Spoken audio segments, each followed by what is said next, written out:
Day 23 to 8:11 a.m. Ungos River, Barangay Daraitan, Tanay, Rizal. Reaching the riverside near the barrio took him lesser time than yesterday since he was familiar with the way already. Mark totally did not expect that the red blobs would come from the airplane, but thinking about it, it was not really strange at all. Even though there was no evidence, it was not hard to assume that the airplanes, no, not only the airplanes but probably all of the air transport vehicles or might even be birds and the like, were suddenly exposed to absurd amounts of mutagen when the meteoroids struck the atmosphere. Due to mutagen being a cause of mutation, a sudden exposure to high amounts of it might have led to the extreme transformations to the exposed people and animals. With this thought, Mark started to suspect that the dangerous-looking infected inside the barrio actually came from this airplane. The possibility of that being the case was very high. Amihan, you stay here and hide. Yes, Mark made the little sylph hide further away as he investigated the vicinity of the airplane. This time, Amihan did not say anything and agreed immediately. It seemed that she also felt something wrong about the airplane. He was also the same.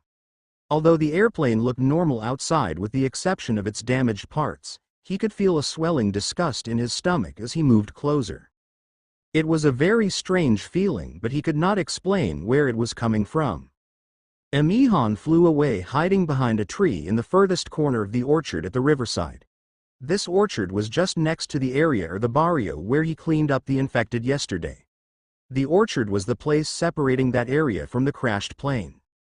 Since the little sylph had already hidden herself, Mark started to approach the airplane closer. He lowered himself as he cautiously observed the area around the huge airplane. There was the dried-up pile of blobs under the suspended airplane. The pile could not really be called blobs anymore as they all looked like deformed agar-agar bars with brownish-red color. Furthermore, there was not only this pile but there were a lot of scattered dried blobs around the area. How many blobs were here? Mark could not estimate the exact number, but it was likely that it was over 100. Maybe due to the number of the red blobs here, the riverside, mostly the stones and soil, was covered in reddish-colored mycorrhiza-like webs. With the exception of the running river water, the area at the approximate vicinity beneath the airplane was transformed into something else. The place was really eye-catching, but he did not manage to see it yesterday when he searched for the barrio due to the difference in elevation of the terrain. Although he could see the airplane yesterday, he could not see the terrain below it as he did not try to approach.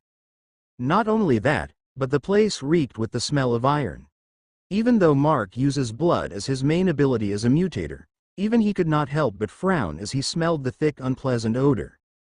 The stench of blood was nauseating and too strong that it did not smell like blood anymore but smelled more like metal that started to get corroded with acid. As he approached even closer, he tested stepping on the red mycorrhiza that covered the riverside with caution.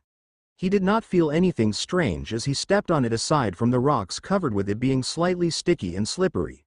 As he felt no danger yet, he continued to approach the plane through the red-colored riverside. Looking around, it seemed that the state of the dried-up blobs were different. Some were totally dried and wrinkled while there were those that were still wet. There were also blobs that looked new but very little in number. Mark's eyes then lit up. He felt two tugging sensations in his blood as he continued to move closer to the airplane. One was coming from under the airplane while the other, unfortunately, seemed to have come from the airplane. So, these blobs came from inside the airplane, he thought as he felt the second source. These sensations was similar to what he felt when he saw the first blob getting washed up by the river current. For sure, these two sensations came from two living blobs. He hurried towards the one under the airplane as he could feel that it was rather weak. While approaching, he kept on monitoring the airplane in case that something suddenly popped out while he was distracted. As he approached, he could not help but notice that almost all windows of the airplane facing his side was actually broken. Strange enough, each window was blocked with something like a film of disgusting and pulsing flesh. He could even see the blood stains on the flesh that covered the windows. It was then that the flesh covering one of the windows moved and a hole was opened. This sudden movement made Mark freeze in place and heighten his alertness. What he did not expect was that it was not an attack. From the hole, a red blob came out and splattered onto the rocky riverside. Fortunately, it was not a living blob, or it might have been a waste. After dumping out the dead blob, the hole on the flesh that covered the window closed once more in a disgusting manner. This made Mark sure that these blobs came from the airplane, and it just showed why there were blobs getting carried downstream and why a lot of blobs piled up in the riverside under the airplane. Mark found the living blob under the plane without danger. When he approached, the blob was not moving and he could feel that it was very weak. It was dying. Without hesitation, a blood whip extended out of his palm and he pierced that blob as it did not even try to extend a tentacle towards him. As the blood whip pierced it, the color of the blob started to change, like how the first blob reacted to his. He could feel that it was getting stronger and started to recover from its dying state. When he carefully picked it up with both hands, it actively extended 2 tentacles which it curled on his hands, and it started to rub its jelly-like body in his palms. It seemed like these blobs also had different personalities. His current connection with this one was way weaker compared to the first blob, but it seemed that it had a sweeter personality than the latter. After all, Mark could tell the faint emotions of these blobs through their connection with him. While holding the newly acquired blob, Mark hurriedly ran away from underneath the airplane. It was because he could feel some tremors coming from the inside, and the airplane was creating creaking and squishing sounds. After he ran a few meters away, the movements and sounds stopped, but along with those disappearing, the tugging feeling he felt coming from inside the airplane also vanished. It was very likely that the blob inside that was alive died. Is there something inside killing the living blobs? He thought as the sensation vanished. If that was really the case, then it was no wonder there was only 2 living blobs among the dozens of blobs he saw before, and considering the weak state of both blobs, it was likely that they only escaped by accident. As he suspected that something was killing the blobs inside the airplane, he went back to Amihan to leave his backpack where he kept the 2 blobs. The 2 blobs seemed to have acknowledged the existence of each other and did not try to devour one another. Rather, Mark felt that the 2 blobs seemed to have found playmates and started to poke each other with their tentacles. Leaving the backpack behind being hung on the tree and under Amihan's guard, Mark went back to the airplane. This time, he was going to the part where the tail was supposed to be. Since the tail of the airplane was detached when it crashed, there should be an opening there for Mark to enter, as there was no way for him to stealthily enter the airplane through the door that was suspended over the river. When he arrived by the broken part of the airplane, the disgusting rotten smell of flesh and blood became several times thicker.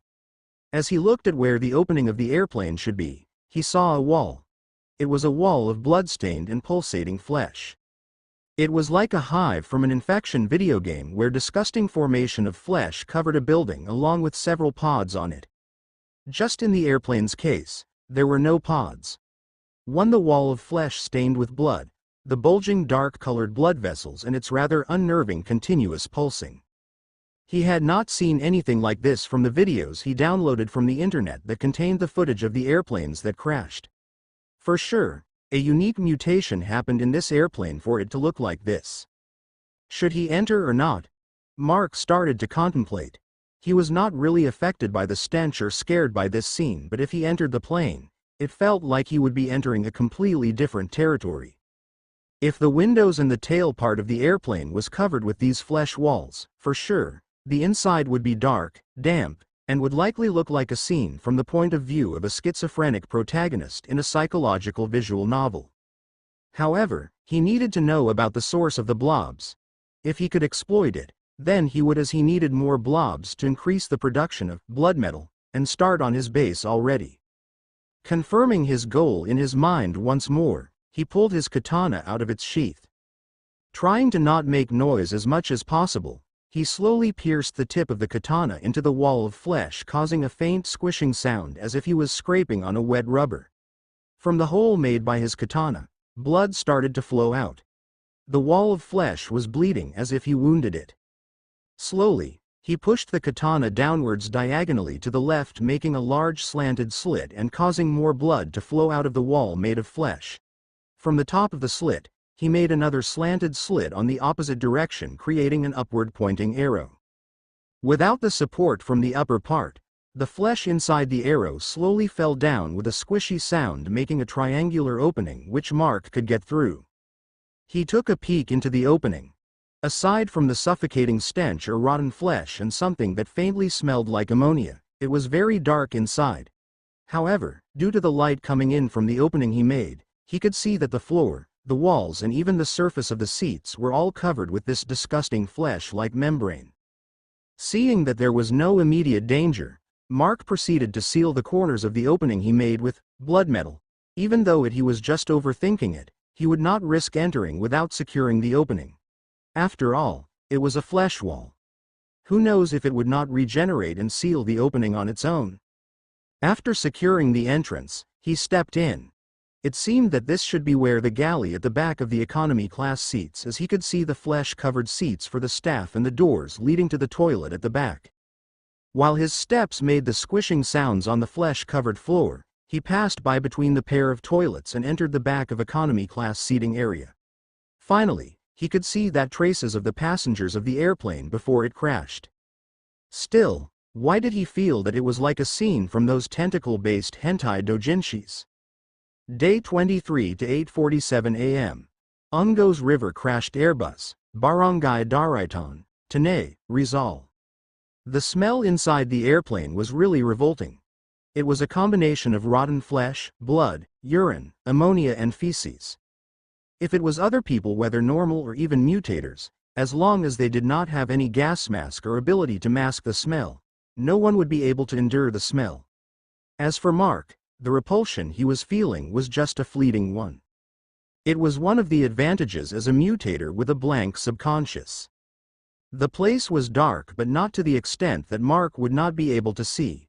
After all, even though there was the flesh wall covering the windows, the faint sunlight from the outside could still go in coloring the flesh wall with red circular patterns.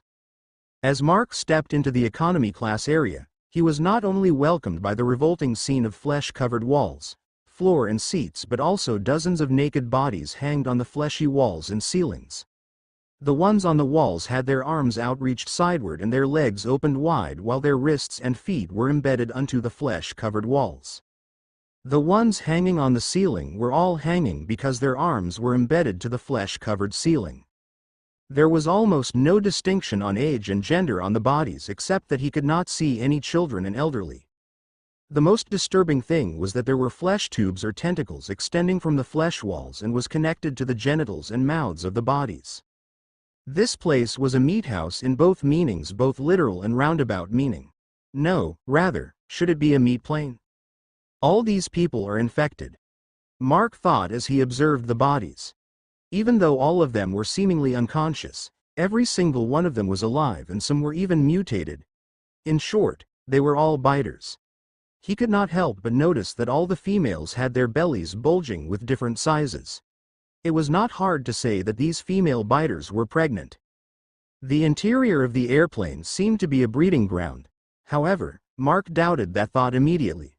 All of the female biters had traces that they all had given birth already, as their legs were all covered in blood which could be traced from their genitals.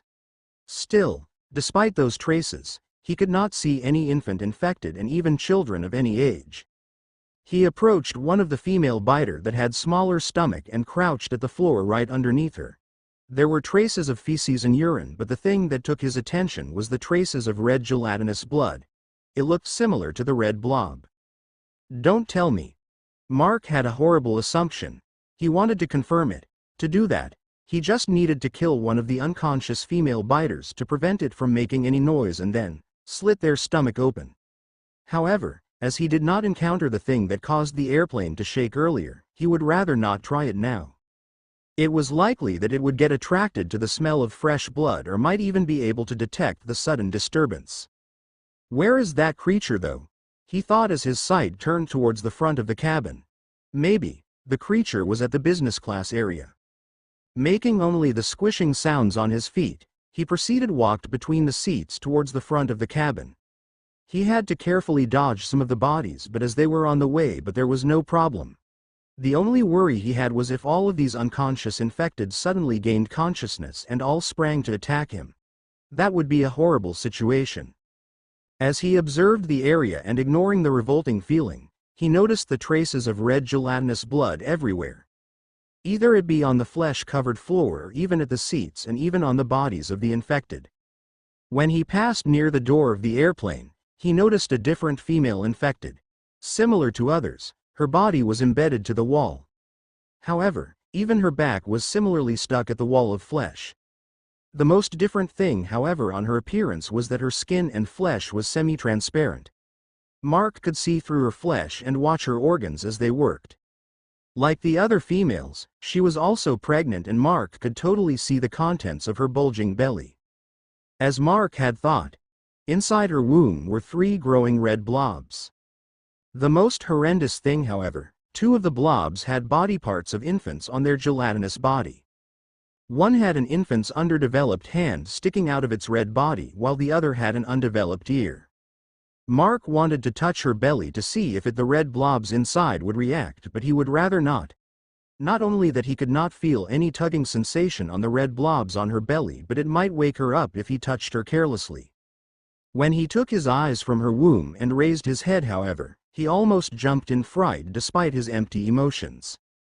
The semi-transparent bodied woman was staring at him. It seemed that she was awake all this while. Strange enough, she did not make any noise nor try to attack him. She was staring at him with her lifeless eyes. Those eyes. She isn't an infected. A mutator? Mark did not notice at all, since his attention was on the red blobs inside her womb, and her body was semi-transparent to see the traces of infection. The only way to see that she was not infected was her eyes, that Mark paid little attention to. After all, who would expect for someone like her to exist in an airplane that was supposed to be filled with mutated infected? Who? She asked in a very weak voice that it did not sound like she was asking a question. It did not sound like she was trying to whisper either, but she was just too weak. I'm someone from the outside, Mark whispered. What happened here? However, she did not answer. Instead, she weakly glanced towards the front of the cabin before turning back to Mark.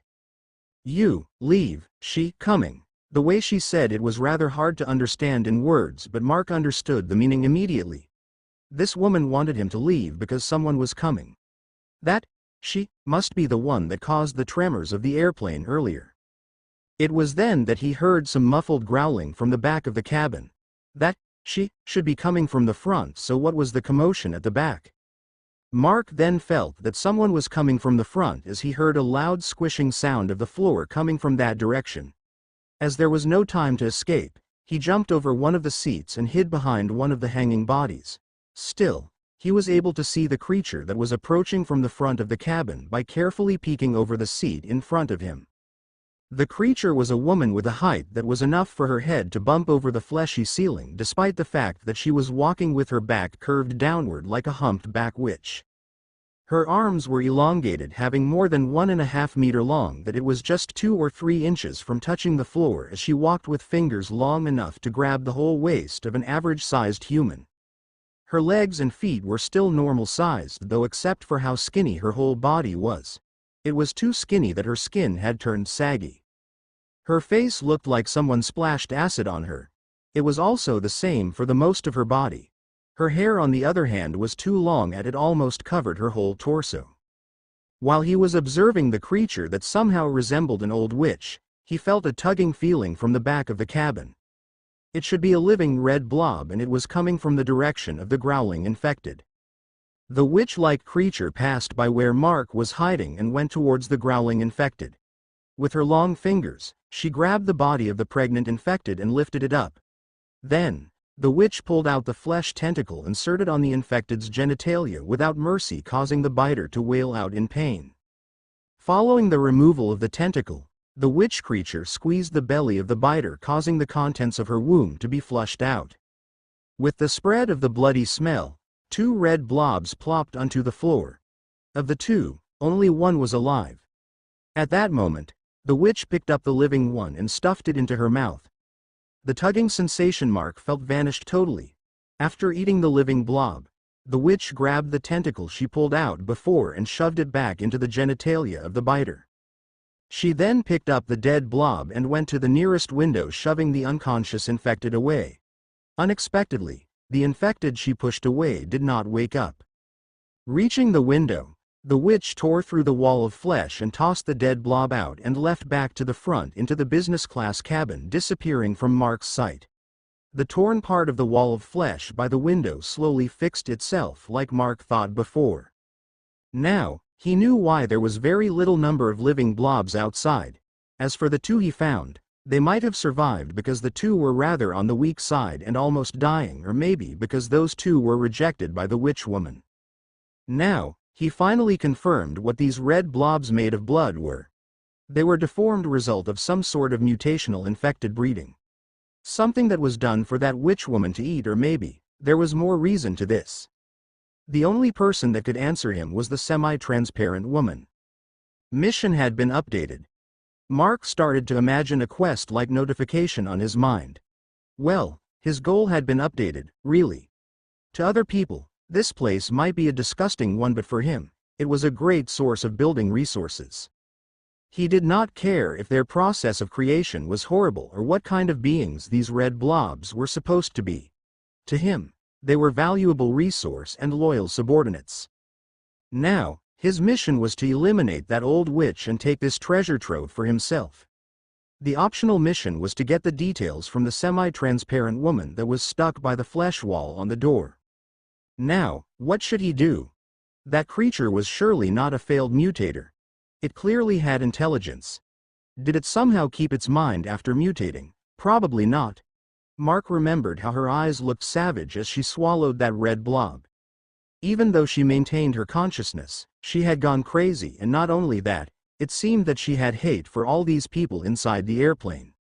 As he went out of his hiding place, he saw that the semi-transparent woman was staring at him with her lifeless eyes. "Do you want to leave this place? If you can tell me what happened here, I'll help you." Mark asked. Unexpectedly, he got a different answer. "If I tell, kill me, please," the semi-transparent woman replied. Mark could see how her tears started to build up even before it fell from her eyes. It seemed that she had suffered enough and just wanted to end it. "As you wish." Mark agreed.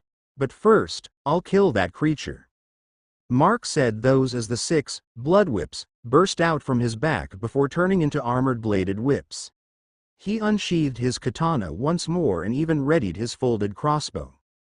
He looked at the semi-transparent woman whose lifeless eyes contained a bit of surprise before his eyes fell onto the red blobs on her semi-transparent womb.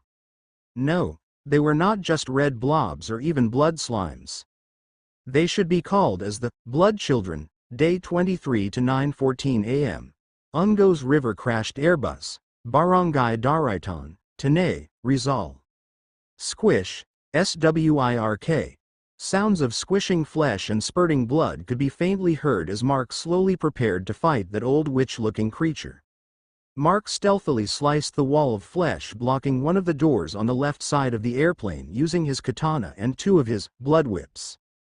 While the katana sliced off the wall of flesh, one blood whip was draining the blood from the wall while the other was blocking the sliced parts with blood metal to prevent it from regenerating. The situation was quite tense since he needed to make the opening without alerting the enemy. Moreover, he needed to finish the opening before the witch returned. Fortunately, Mark would be able to tell whether the creature was coming by paying attention on the unconscious biters and with the semi-transparent woman's warning. It seemed that she was able to detect the witch for reasons unknown to him. Actually, he was quite vexed that he had to do this slowly, but he should not let the place get ruined because of her. He could only bring the battle outside. It did not take too long, about 15 minutes or so, he finished removing the thick flesh wall and uncovered the whole door. Luckily, the witch did not come back during the process. The unfortunate thing was that the door mechanisms were all corroded and broken. Probably, due to being in contact with the enzymes on the flesh wall all this time. Mark could only open this the hard way and it would surely alert the enemy. However, he had no choice at all. He did not want to do it like this since there were several possibilities that could ruin his plans. First, what if the one maintaining the place was that witch and killing her would immediately destroy this place? If that was case, He wanted to wait until he felt another living blob so he would at least had another blood child before he killed the witch. However, that could only happen if he could open the door without making any noise that was too loud. Whatever. No choice. With a black flash, he brandished his katana and slashed the side of the door, breaking all the connecting parts of the door to the body of the airplane. That already created a loud metallic sound, but another loud bam sounded as he kicked the door off, making it plunge at the river outside. The sudden intrusion of bright light hurt not only his eyes but also the semi-transparent woman, and she could not help but let out a muffled cry of pain. Looking at the woman, it seemed that not only her eyes were affected to the light but also her semi-transparent body. Mark hurriedly looked around and found a rather wet and stinky blanket on one of the flesh-covered seats. He took it and draped in over the woman's naked body before he went to hide, as he was sure that the noise would surely attract that creature. Soon, the witch, who rather looked angry, came back to the economy-class cabin and let out an enraged roar when she saw the opened door. She ran towards the door in a violent manner. Even though her body looked weak, it contradicted her running speed, which was even faster than an average man running a 100-meter dash. When she ran, Mark could feel the whole airplane shaking, which also showed her immense strength on her thin body. After reaching the door, she flinched for a second due to the sudden change of lighting, but it did not take long and she squeezed her tall body through the door to look. Seeing half of her body and her right arm were suspended outside the door and over the broken segments of the wing, Mark, who was hiding behind the row of seat just beside the semi-transparent woman, made his move. The witch was too distracted about the door that was open and did not notice the movements behind her. Then the rage that filled the witch's eyes turned into surprise when she felt a painful grinding feeling on her left arm and both legs before she lost her sensation on those limbs. When she started to lose balance, she felt a strong force from behind her back which suddenly pushed her off the door. Her large frame plunged into the river, dyeing the water in red as the blood from her dismembered limbs scattered. As the part of the river under the suspended airplane was shallow, she was not washed away. She managed to balance herself properly and used her remaining arm to pull herself ashore. Looking up from the door of the airplane she fell from, her eyes became filled with rage once more. At the door, someone stood pointing a bow-like weapon at her. Mark started to aim his folding bow at the witch that had just come ashore. When he jumped off the row of seats, he immediately slashed his katana down on the witch's left arm, which was holding onto the side of the door to prevent her from falling accidentally.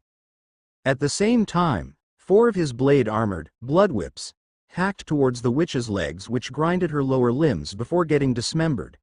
Finally, he gave her his strongest front kick on her back and pushed her off the door that way. He wanted to attack her neck and head, but it was impossible since her whole torso was blocking the way due to her hunched body. If he did attack her spine and she did a suicide attack causing the destruction of this place, then his efforts would be for naught. He could not risk another suicide instance to happen like what the stone-clad woman did before. When she fell, Mark hurriedly pulled the dismembered legs and arm inside. If the witch was the reason for the flesh membrane that filled the whole airplane, there was no way that he would do the mistake of throwing her limbs back. If the witch's ability had something to do with flesh or meat, it was very likely for her to be able to reattach her dismembered limbs. Swish! Swish! Swish! Mark clenched his fist, which pulled the trigger of the folding crossbow. 3 blood metal crossbow bolts flew towards the supposed defenseless mutator, which arrived in front of her almost instantly. At that moment, however, the witch raised the stump of her dismembered left arm and a sudden explosion of flesh appeared, blocking the 3 blood metal bolts. No, it was not an explosion but a sudden burst of a ball of flesh coming out of her dismembered limb. After blocking the blood metal bolts, the disgusting deformed ball of flesh pulsed and wiggled horrendously before forming several flesh tentacles. The appearance of the flesh tentacles were strikingly similar to those that were shoved into the genitals of the biters inside the airplane. After 3 2-meter-long and wrist-sized tentacles formed on her missing arm. It was then followed by another burst of flesh on her dismembered legs. The flesh on her legs started to wriggle and take shape, but it was not legs or tentacles but a large sludge of flesh which made the witch look like a half-man half-slug flesh beast. She stared at Mark without concealing her killing intent. Looking at this, Mark finally ascertained that this woman was really a full mutator. However, there was no chance for any negotiation even if that was the case. From the first time Mark saw her, he knew that she was already broken. She was insane from her skin to her bone. She was not even talking but just growling. Using one of his blood whip, he reloaded his crossbow and fired 3 more blood metal bolts. Of course, it did not hit as the witch slapped the incoming blood metal bolts away using her flesh tentacles. As the long-ranged attacks were not effective, Mark jumped off the door towards the direction of the rocky riverside. Mark knew that both of them were currently disadvantaged fighting here. Since the witch lost her legs and was only standing on her slug-like lower body, she would not be able to move from her current position as fast as before. He on the other hand would have a hard time maneuvering around due to the rocks that covered the riverside. Whoops! He was mistaken. The witch did not need to move at all. Her flesh tentacles shot off from her extending towards Mark in fast speeds. It was not as fast as his blood metal bolts but it was still fast. That attack made Mark kick his right foot to the side, propelling his body to the left. Using that momentum, he started to run circling the witch while closing his distance. The witch reacted to his dodge by continuously stretching her tentacles chasing Mark from behind. At the moment Mark stopped even for an instant, he was likely to get caught and restricted by these flesh tentacles. Slip. Mark stopped and hurriedly balanced himself. The rocks on the riverside around the airplane were covered with the red mycorrhiza which made the rocks even more slippery. At that moment, the eyes of the insane witch lit up and the flesh tentacles shot off faster towards him. However, to her raged surprise, the blade-armored blood whips on Mark's back moved, grinding the incoming tentacles, slicing them like cucumbers. She looked at Mark, who was now looking at her with a stern face. The blood whips continued to defend against the flesh tentacles as Mark shot off running directly towards her. He should not prolong this any longer as he was actually the only one disadvantaged by the terrain. Remembering how the airplane looked like inside, he should have expected that this witch could extend her ability in a large area. Well, it also made him realize how it was better that he kicked her off the airplane. If they fought inside, it was very likely that she would be able to control the whole airplane to her advantage. 4 blood whips were moving at his back while one started to reload his crossbow once more. Since the flesh tentacles was chasing behind, he aimed the crossbow towards her once more and shot. Sure enough, it was blocked as her slug-like body sprouted several more tentacles. Although it was a good block, it also blocked her line of sight. The flesh tentacles behind him stopped for a moment and he took that opportunity to move closer. The moment the witch removed the tentacles in front of her, Mark was already just 3 meters away from her. Shocked, she screeched. Hundreds of flesh tentacles burst out of her body, drowning the area including Mark. It was smelly and disgusting. That was what Mark thought as the flesh tentacles coiled around his waist, lifting him up. He was caught for sure, and only his right arm was not restricted by the flesh tentacles. The blood whips on his back and the one reloading his crossbow were all restricted. However, the witch did not make the final blow. She was intending to add him to her victims inside the airplane for sure. The flesh tentacles that covered the area moved aside and Mark was brought in front of the witch. Mark tried to reach her with his right arm, but she kept him about 2 meters away from her as she observed him with a savagely disgusting smile. While she was smiling, however, Mark also smiled, which puzzled her. His hand was trying to reach on her face, but of course he could not reach her. At that moment, a hole appeared on his palm which took her attention. The next thing she knew was her sight that started to fade to black. Mark shot the final blood whip he could control towards her forehead, which instantly killed her. The sneak attack was very effective since she finally let down her guard. Day 23 to 9:32 a.m. Ungos River, Barangay Daraitan, Tanay, Rizal. Goo. Mark groaned while enduring the sticky and disgusting feeling as he removed the flesh tentacles that coiled on his body. With the exception of his head and right arm, his whole body was covered in sticky and rotten-smelling fluid that covered the flesh tentacles of the dead witch. No wonder the flesh membrane that covered the interior of the airplane made too much squishing sounds. It seemed that the flesh matter the witch created was composed with a higher percentage of this sticky plasma-like liquid than the actual flesh content. Luckily, the stinky liquid was not corrosive or it would have been worse. Well, that's a close one, right? Yep, it is, I think. Mark murmured as he looked around the area. The 10-meter radius from the body of the dead mutator was carpeted with disgusting flesh tentacles. About 30% of the tentacles were even scattered into the river. As he expected, she had something like an all-area attack when she was in a pinch, or maybe her ability was just activated like that due to her panic. It seemed that even though the witch was insane, she was still able to feel emotions and think to some extent. However, that also made an opening for Mark to attack. To release all those tentacles, she must have expended a lot of her energy, or she would still be able to dodge his surprise attack even just by reflex. After all, she was able to react to the crossbow bolts flying towards her. Why would she not able to dodge the slower blood whip if she had not expended her energy? While Mark was looking at the dead body, he noticed that the tentacles started to shrivel, producing an even more disgusting smell. The smell was like a rotting dead body. As he hurriedly took distance, he saw that the tentacles started to rot at a visible rate, leaving only her dead body with dismembered limbs. It made Mark panic and ran towards the opening at the broken tail of the airplane. He ignored the sticky and disgusting feeling on his body and ran inside. If the tentacles shriveled and rotted like that, would the interior of the airplane be affected in a similar way? When Mark entered the airplane once more, he was relieved a little. It seemed that the flesh membrane and tentacles in the interior of the airplane was also affected by her death, but not as drastic as the flesh tentacles outside. The flesh membrane was still pulsing, but it was weakening at every pulse. It was good that he still had some time to spare. As he wondered why the change was different, Mark got an idea. It must be because of the sunlight.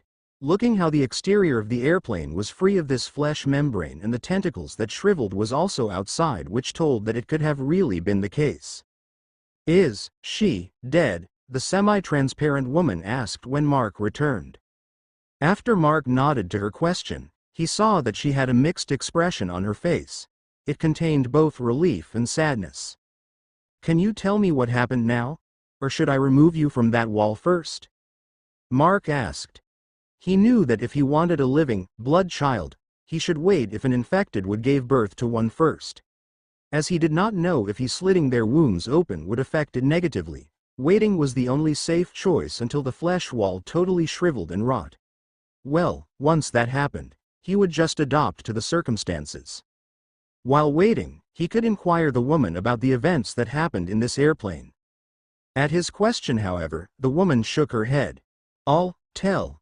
Don't move. I'll die immediately." Her breathing was ragged and her words were separated by short pauses. There were even times that her sentences were incomplete, which made it hard to understand what she was saying exactly.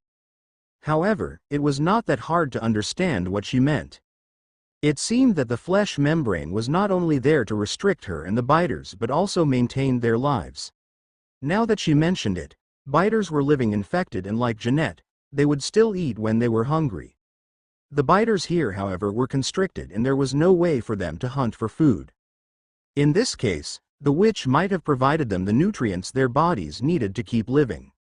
The semi-transparent woman started to tell, unexpectedly. It was not only hers but also the witch's story. Her name was Melanie and the witch was surprisingly her twin older sister Melinda. They were in this flight returning from America when the outbreak started.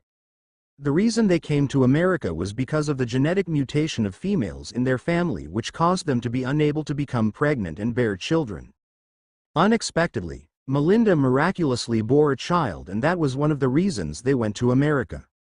The girl, who was named Miracle, was a blessing to their family.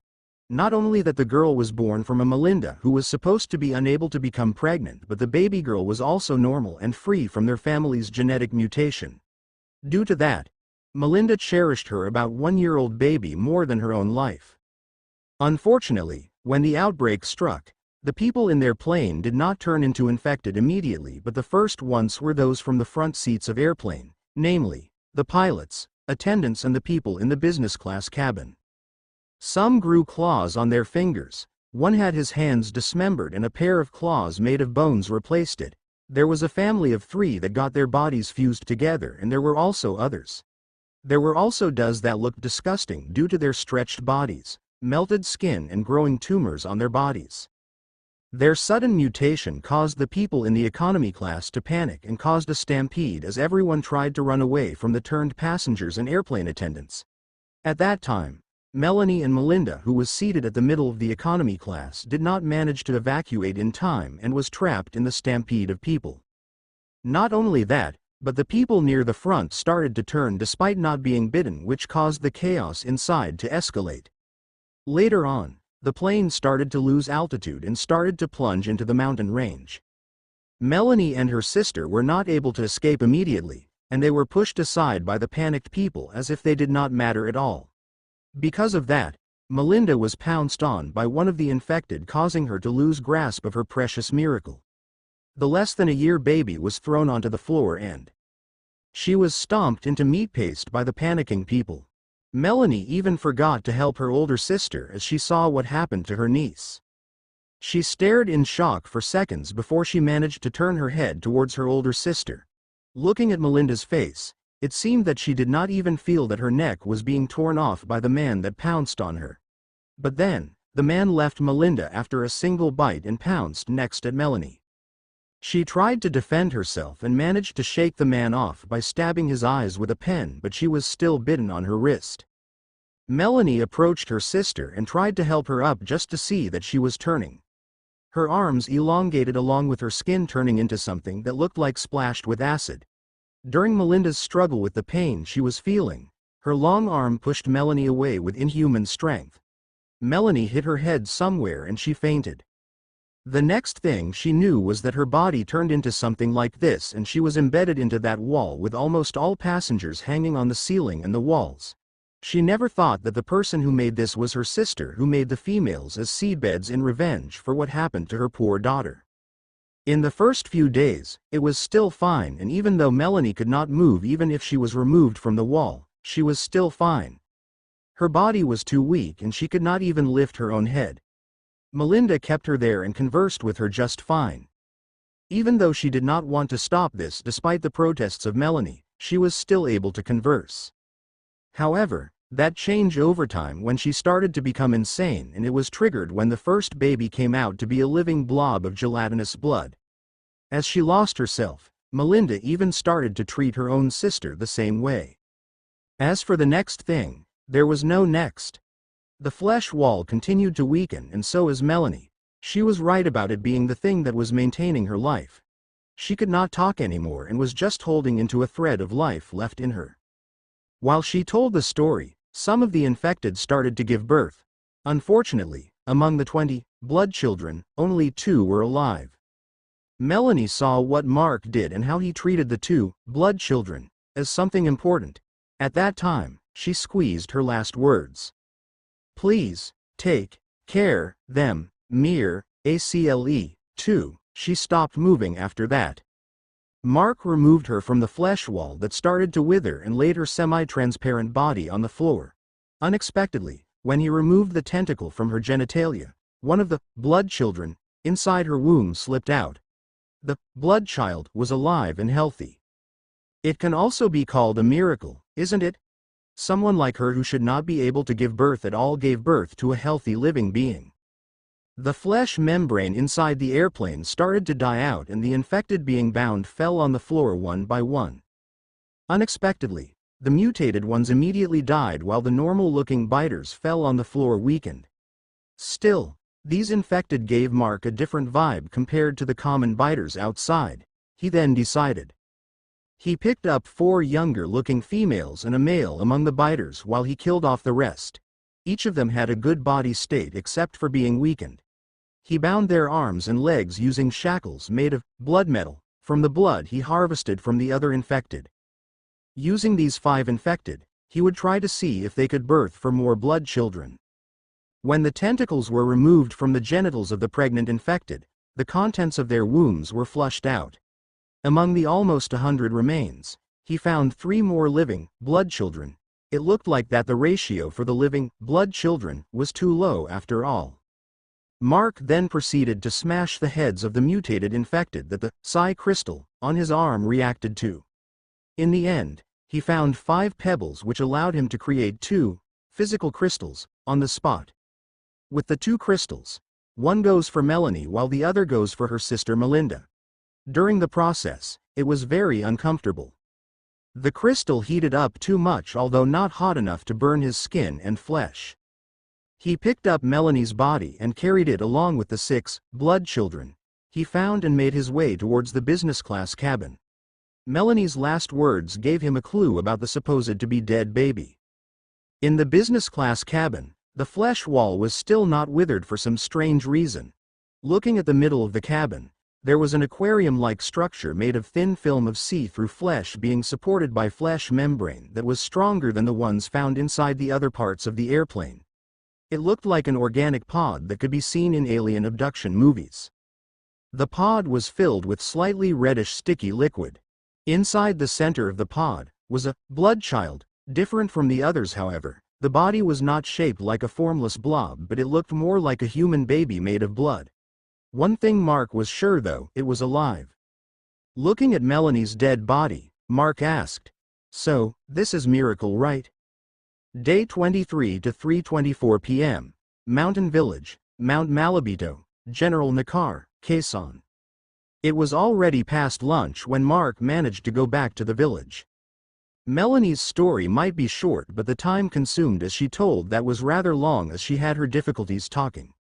Not only that, but the whole process of dealing with the things inside the airplane took more than 2 hours, and that included waiting for the blood children to be born and killing the biters inside the airplane. Another thing was that he also waited for the flesh pod to wither before he retrieved Miracle inside. It was not like he could not destroy it, but he thought that it was better for the human baby-shaped blood child to stay inside longer. Another thing was dealing with the aftermath. Melinda's flesh tentacles on the riverside were already reduced to a dried flesh, and thus, he proceeded to store her ability into the newly created physical crystal, and Melinda's body also started to disintegrate like her flesh tentacles after her mutation had been removed. It seemed that without the root of mutation, her body also could not stand the sunlight.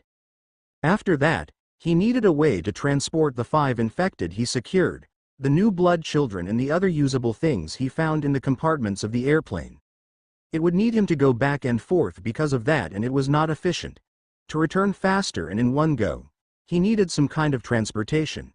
In this case, his eyes fell on the river. He needed a boat. As that place was near a tourist spot, there should be a boat by the river, and he really found several boats docked beyond the area where the plane crashed, which was at the east side of the barrio.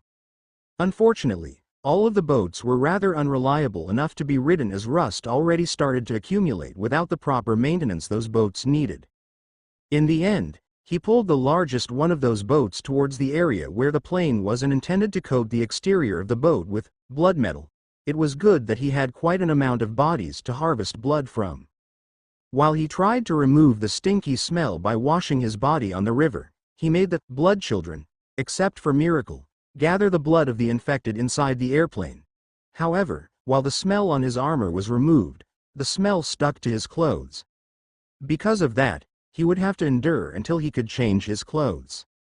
There were clothes inside the bags on the compartments in the airplane, but those clothes were rather unsuitable to be worn without being washed. With almost a month that the interior of the airplane was covered in that smell flesh membrane, it was not surprising that the bags also smelled like a rotting corpse. When he called onto Amihan, the little sylph did not want to get close to him for obvious reasons. She even kept complaining as she could not breathe near Mark. On the other hand, unlike the other blood children, Miracle was not active at all. Although he already proceeded to convert her blood body and already had a connection with him in his mind, she was not responding. There was no doubt that she was alive. Rather, it felt like she was sleeping. The ride home was rather rough.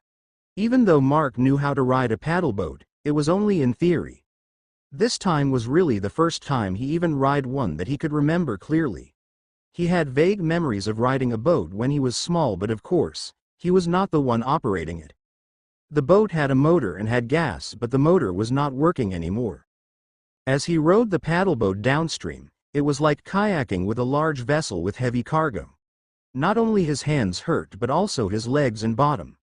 The strange thing, however, was that the blood children rather liked the shaking of the boat as they rowed it downstream. Mark could not understand why, but maybe they felt like it was a fun ride, or because babies liked to be rocked to sleep. The ride on the boat was much faster, but it was too fast that Mark almost missed his stop. The boat hit some large rocks several times, but the blood metal was too tough to be broken by just those rocks. The boat being large also became a disadvantage, as it made the boat harder to control by hand. If Mark was not an evolver that became a mutator, he would surely fail to control it. Climbing up the mountain was not hard. The only thing he carried were the bag that stored the blood children, Miracle in his left arm, and Melanie's body that was covered in cloth on his shoulder. As for the 5 biters, they recovered some of their strength already, and Mark removed the shackles on their feet while he gagged them to prevent them from being able to bite anything. He also put a collar and chain using blood metal and pulled them up the mountain. Pulling them was not hard, as they would also try to follow after Mark and try to attack him from time to time. It was just that their bodies were still weak, that they could not pounce, attack, or run continuously. When he returned, the Hallie was fine seeing the infected, but the others looked afraid and confused. Well, he had no reason to tell them everything, and thus picked a house that was yet to be dismantled by Ed and kept the infected there. He only told them that he needed these infected for an experiment. As for Melanie's body, Mark would give her a proper burial. He was not that heartless to just leave her body there to rot along with the biters. Besides, Mark was rather interested in her body because it did not turn back to normal even when he already used the physical crystal on her. When Mark entered the house to get some change of clothes, he saw that Nicole was already awake. Even though she was still weak to get up from the bed, it was good that she already gained consciousness. After changing clothes at another house, he went back and chatted with Nicole for a bit. "Thank you. Really," Nicole said. "We're really lucky to see you here. If not, I don't." Nicole did not manage to finish what she wanted to say as she started to sob. They really had a hard time after the apocalypse started, and she herself almost lost her life several times. If not for Hallie protecting her most of the time, she would not be here at all. Not to mention when she fell ill. If Mark was not here, there would be no safe place for them to stay, there would be no medicine for her illness, and there would be no food for them to eat. Mark only patted her head and did not say too much. "It's fine. When you recover, expect to do work though." Sniff, "No problem. Hallie already told me." At that time, Mark felt some call in his head. Right, he forgot to take out the blood children from the bag. They're multiplying," Hallie exclaimed as the living room became a den for 8 red slimes and a baby-shaped slime that looked asleep. "Hey Mark, give me one please." She was not surprised at its existence as she saw Mark playing with one already, but having more was a different issue. Hallie tried to beg for one, but she was shut down by a single firm. No, it was not like because he did not want to, since he knew how it should be for an otaku to see something that only exists in anime, manga and RPG games in real life. The thing, however, was because these blood children were too important to the building of the base. Furthermore, he had both mental and blood connection with all of them, which made it harder to give them away. Well, it was fine borrowing them, which made Hallie a little appeased. "They're warm," Nicole said as Hallie handed her one. Mark also noticed that since the first blood child he found and was sleeping with it, since the temperature here in the mountains during the night was cold. He did not know why, but maybe because they were made of blood that was supposed to be warm. These little blobs of blood was something out of the norm anyway that Mark stopped thinking about it. "What's with that one?" Hallie asked while pointing at the baby-shaped slime. "Oh, she's different from the others. You can say that the 8 was born like that, while this one was a human baby that turned into this." Mark then told the 2 about the story behind the blood children. which made the two concerned and looked at the little blood creatures with pity. He also told the two about the importance of the blood children to building the base. "Isn't that child labor?" Hallie asked in a joking manner. Still, Mark could not deny that. The blood children, after all, were just newborn babies that could follow his commands as long as it was within their capabilities. He watched the 6 blood children on the bamboo table, which were poking each other and playing. Even though they were just newborn children, their mentality was close to a 1 or 2-year-old baby. That was his estimate as he felt the emotions of these blood critters in his mind. On the other hand, Miracle was truly different. Mark was confused as to how she was able to keep her form like that or how she turned into one. While examining the sleeping baby, he noticed that she actually had bones in her body which became the foundation of her shape. It was just the bones had also mutated and changed into a semi-transparent one, which made him remember Melanie's semi-transparent body. In the end, it seemed that they were really related by blood. The day did not end just like that. Jolene bravely met him at the house. "Please, train me." She squeezed out her thoughts. Even though she bravely met him, she was still nervous. Even Nicole and Hallie found her behavior really funny. On the other hand, Hallie's eyes darted back and forth on Mark and Jolene and spoke. "Foo, slave-san wanting to be trained by her master. Gaw." She received a head chop, making her crouch while holding her head in pain. Jolene also realized that the words she said had another meaning which made her blush. "Ah no. I mean teach me how to fight," she hurriedly exclaimed, flustered, which made Nicole laugh as she sat on the bed. Mark did not mind as he knew what she meant. He was a proper man after all. A proper man. That was important. It was just Hallie giving it an alternate meaning. "Huh," Mark sighed. "All right. I guess it's a master's duty to teach the slave how to fight." Hearing that, Jolene's eyes brightened. She was happy that he agreed and did not mind how he said it. However, she shivered at the same time. She was too focused on asking Mark that she did not notice the blood children that was now poking her legs from the table. "Wah, what? What are these things?" Jolene seemed to have weakness against these kinds of creatures. She hurriedly stepped back, almost knocking to the body of Melanie covered in cloth, which Mark lay on the wooden sofa. Mark scratched his head to her reaction while Hallie's eyes lit up. She hurriedly took one of the blood children and shoved it on Jolene's face, making her body freeze in fear that she could only shriek. "By the way, what's for lunch?" he asked as he wanted to eat after he buried Melanie's remains. "Trisha cooked some tiger meat stew," Hallie replied before she went out of the house, chasing Jolene out while holding a blood child with both hands. Mark scratched his head once more. "Meat, huh? No thanks. I'd rather go with canned beans and peas today," he murmured before absent-mindedly taking Melanie's body out of the house without saying anything to Nicole, who was left confused. "Just what are those 3 doing?" she murmured in confusion. Day 25 to 9:20 a.m. Southern Gates, Central Business Park, Bay City. 25 days after the outbreak started. The life within the Bay City was not really as luxurious compared to the days in the past, but comparing the life inside and outside the settlement, the difference was heaven and earth for the survivors. Even the weaker people, even though they could not work, they could at least receive a bowl of porridge twice a day, one in the morning and one in the evening. For those capable, they had better. As long as they work within the settlement as much as they could exchange their efforts for better food that they could share with their friends and families. As for the soldiers and the people that were being dispatched outside to deal with missions, they had better treatment. Their lives were always at 1 foot to their graves every time they embarked on their missions, and almost every mission would cost them 1 or more lives in order to complete. In the worst case, their failure would cost the lives of the whole group. The new survivors coming into the settlement, either on their own or being rescued by the soldiers and volunteer groups, still had not stopped, though they drastically declined in quantity. These people were those who were extremely lucky to survive, or those who were capable enough. Many of them were evolvers, while some were mutators.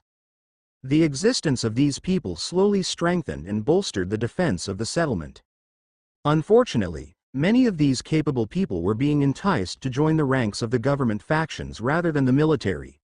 Even though all these factions had equal responsibility to defend the settlement, the government factions worked more to their benefit rather than the benefit of the whole settlement, which worked against the intention of the military. Constant attacks of infected hordes were still coming from time to time, but none were as large as the wave that happened 7 days after the apocalypse started. The only problem that the military faced now was that the research for cure was not going smoothly and the infected were getting stronger for every day that passed.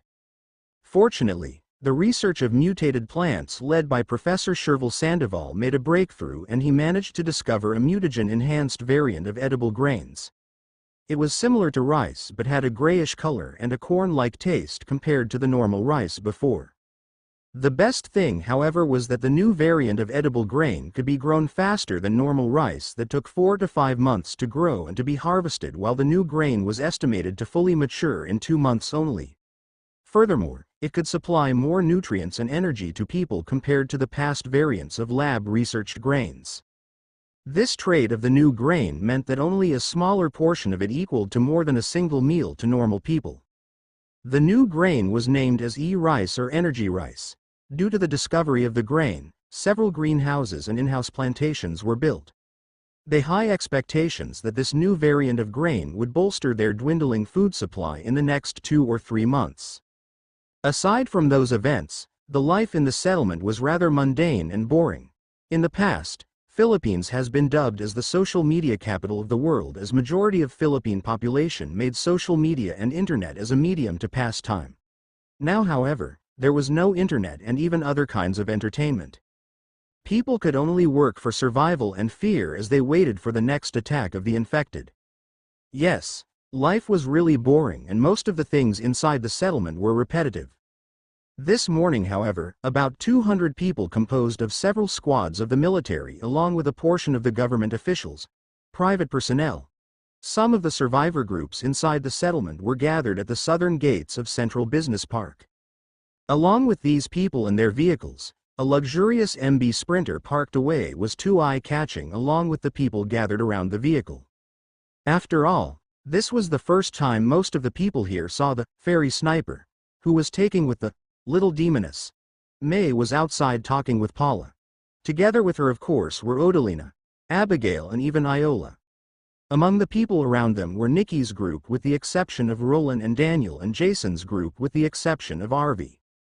All of them here were both the mutators and evolvers with connection to Mark. Something horrendous was spotted north of Bay City and everyone here was called to participate in attacking it. In the past week, it had been noticeable that the settlement were attacked by hordes of infected creatures that did not look human at all but rather looked like bunch of flesh with arms and legs splattered all together in one body. Each horde was being led by a creature without skin and only with pure muscles and monstrous strength. The attacks were all coming from the north that it alarmed the higher-ups and sent men to investigate their tracks. Unexpectedly, it led them not far but just about 3 kilometers north from Bay City. The place was one of the most known hospitals in the Philippines, the Philippine General Hospital, mostly called by the common populace as the PGH. The hospital was not the same as before as it was one of the places most devastated by the outbreak. As a hospital, many infected and injured patients were brought here when the outbreak commenced. Due to that, the patients that became mutated infected along with failed mutators almost destroyed the place. The greatest victim there, however, were the normal patients admitted in the hospital at that time. According to the reports of the investigation team, which was composed of evolvers and mutators that specialized in stealth and speed, the hospital was now a breeding ground. When the photos, illustrations, videos and testimonies from the investigation team came out, the scientists said that more than just a breeding ground, it was rather a mutation hive. On the photos, the hospital was covered with web-like flesh membrane along with pod-like protrusions on the walls. One video even caught one of the pods exploding and a monster-like infected with disgusting pus-filled tumors on its body came out. A bacteriologist in the laboratory even stated that the mutated monster could have been a patient of MRSA or methicillin-resistant Staphylococcus aureus due to its appearance. With the threat that the mutation hive could bring to the settlement, The people gathered at the southern gate was gathered to deal with it. Of course, it was not without a price. Those that did not belong to the military and the government were promised of compensation whether the mission was a success or not. After all, the threat around the hospital was nothing to joke at.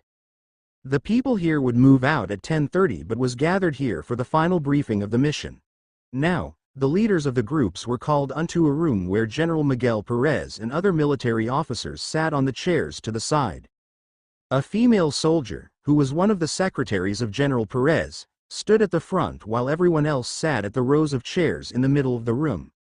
In front was a projector where the plans, illustrations and the pictures regarding the mission were being shown. That is brief summary of the plan. The secretary, First Lieutenant Zana de la Cruz, said, "Is there any questions? PGH is to the north, right? Wire going out from the southern gate?" One of the survivor leaders asked when he was called after raising his hand. "You people might not know but the northern gate is currently on a lockdown," First Lieutenant de la Cruz replied. "There is also quite a number of those mutated infected from the hospital straggling at the north and according to the scientists, it is likely that they are mentally connected or have some means to communicate with their leaders. If that is really the case, it will be likely that we will receive a great resistance from those infected if we use the north gate. In this mission, we will try to avoid being detected and we will attack from the east of the hospital as I briefed earlier." Questions and answers flew back and forth and the discussion was informative.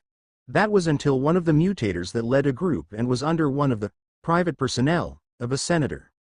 "I want to ask why there are women here." The man was obviously talking about May, Odalina, Nikki and Paula who were grouped together. "Isn't it fine to leave this work to men like us and leave the house sitting to the women? They even brought children with them."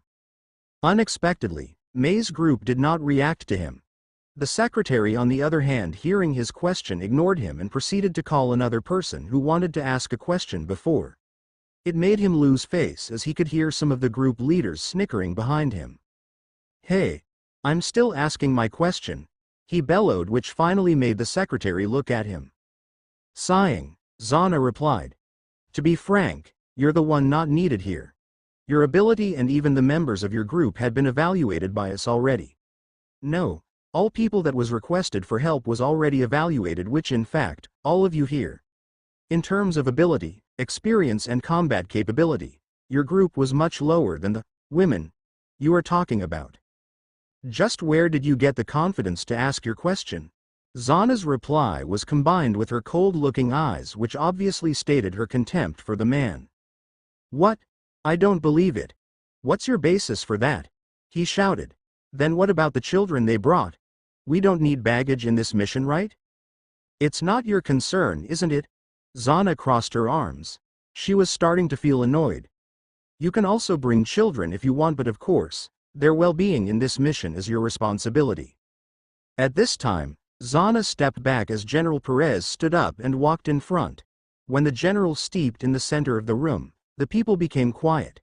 His imposing aura was not something that could easily be disregarded even by mutators and evolvers that were just common people before the outbreak.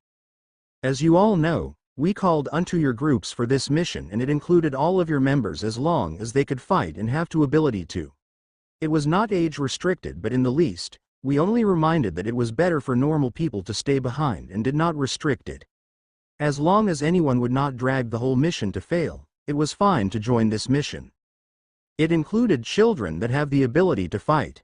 General Perez roamed his eyes on everyone before stopping on the man who asked, which made the man gulp his saliva. "I'll confirm what my secretary said. In terms of ability, your group cannot match the group of women and children you are talking about. In truth, one of those two children could wipe your whole group single-handedly." At that moment, General Perez's eyes turned stern. "I know your group is under Senator de la Vega. Don't think that we don't know that he had been harassing people from a group under our protection, which is the same as what you are doing. If you don't stop this, then, it's better if you pack up with your group now and leave. Don't participate in this mission anymore." With that, the man became as quiet as a mute and sat down. Almost everyone around him was now looking at him with contempt hearing what the general said. The man wanted to leave already, but the merits in this mission was too good to pass by and was also the reason why many people participated. On time, the people gathered at the south gate left to deal with the threat looming at the Philippine General Hospital. Day 25 to 1:20 p.m., Taft Avenue, Ermita, Metro Manila. Taft Avenue, which was originally known as Calle Rizal, was a major road in Metro Manila that passes through 3 cities. Along the entirety of the avenue ran the railroad of LRT or light rail transit, which was one of the few railroad systems in Manila.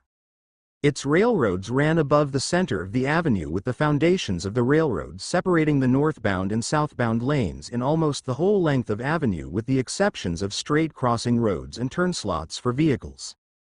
Due to the length of Taft Avenue, many known establishments could be found on the road side. Government offices, markets, malls, parks, apartment condominiums, and also the current target of the operation of the forces from Bay City, the Philippine General Hospital. Although the main entrance of the avenue was nearby Bay City, they evaded to use the majority of the Taft Avenue due to the fact that this avenue also ran across several of the most populated areas in Manila. Since their target was the Philippine General Hospital, they could not waste their firepower and manpower to deal with the number of infected there. In fact, those places where the supplies were most abundant near the Bay City, but their manpower was not enough to wipe out all the infected and safely retrieve those supplies. After their vehicles passed through numerous smaller and safer roads that could easily be defended and had lower population, they finally entered the Taft Avenue already nearby their destination. Now, there were more than a dozen vehicles parked outside the vicinity of the hospital compound right in front of the main entrance. There were 43 people currently setting up defenses for the command post around the parked vehicles, while 68 people was currently dealing with the infected that was attacking their groups. As for the remaining people, they were the support groups that were supposed to assist the ground troops from elevated areas like the railroad and the commercial buildings around the hospital compound. One of the support groups included May's group that was currently storming into the building in front of hospital compound and behind the temporary camp being set up. It was due to her revolver ability that their group, which included Odalina, Abigail, Iola, Laylaps, and Fine, together with their group, was a small squad of soldiers and snipers and a small group of evolvers and mutators, with most of them having the ability to see over long distances.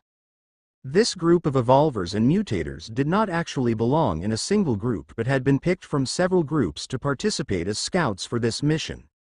They were tasked for monitoring the situation from the top of the building together with the sniper team. This group was not the only one, but there were several more small groups that were dispatched to other tall buildings for the same purpose.